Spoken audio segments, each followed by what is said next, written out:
Nationalist Karol Nawrocki wins Polish presidential election. Nationalist historian Karol Nawrocki won Poland's presidential election, official results showed Monday, in a major blow for the pro-EU government. The 42-year-old fan of US President Donald Trump scored 50.9% of the vote in Sunday's runoff in the highly polarized NATO and EU nation. His 53-year-old rival Rafał Trzaskowski, Warsaw's pro-EU mayor and an ally of the centrist government led by Prime Minister Donald Tusk, won 49.1%.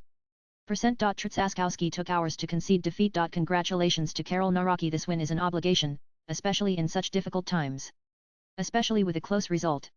Don't forget that, he said on X. Nawrocki's win will block the government's progressive agenda for abortion and LGBTQ rights and could revive tensions with Brussels over rule of law issues. Nawrocki's presidency will be a rough ride for the Tusk government, analyst Piotr Buras said in a statement. He told AFP the election result was a yellow card for the government and could lead to early parliamentary elections, maybe not this year, but next. Nawrocki's victory could undermine strong ties with neighboring Ukraine, as he is critical of Kyiv's EU and NATO accession plans and wants to cut benefits for Ukrainian refugees. Ukrainian President Volodymyr Zelensky said Monday that he looked forward to continued fruitful cooperation with Poland and with President Nawrocki personally. Polish presidents have some influence over foreign and defense policy and wield veto power over legislation. Reforms planned by Tusk, a former European Council president who came to power in 2023, have been held up by a deadlock with the current president, who endorsed Nawrocki. Many Nawrocki supporters say they want stricter curbs on immigration and advocate conservative social values and more sovereignty for the country within the European Union. European Commission President Ursula von der Leyen said she was confident that very good cooperation would continue with Warsaw. Hungarian Prime Minister Viktor Orban hailed his fellow nationalists' fantastic victory,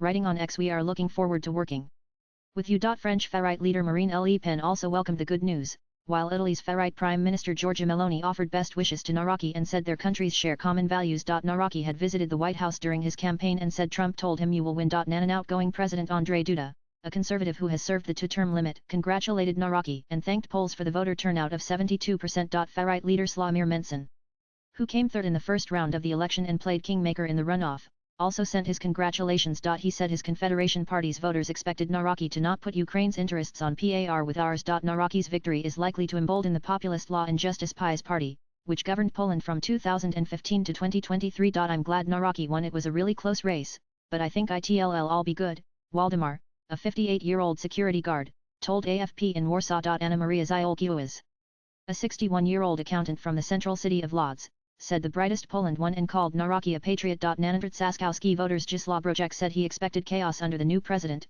who he claimed would do the PiS party's bidding. They'll block laws, they'll block everything, the 65-year-old gardener told AFP in Warsaw. Trzaskowski voters tend to back greater integration within the EU and an acceleration of social reforms. Nawrocki's campaign was overshadowed at times by controversies over a murky apartment purchase and his football hooligan past. An amateur boxer, Nawrocki also denied media reports that he had procured sex workers while working as a hotel security guard. Nawrocki used his last campaign hours to leave flowers at a monument to Poles killed by Ukrainian nationalists during World War II. It was a genocide, he said. Swipe left for next video. Poland is a fast-growing economy of 38 million people with a leading role in international diplomacy surrounding Ukraine. It is also a key supply route for Western arms and aid going into Ukraine. Latest blogs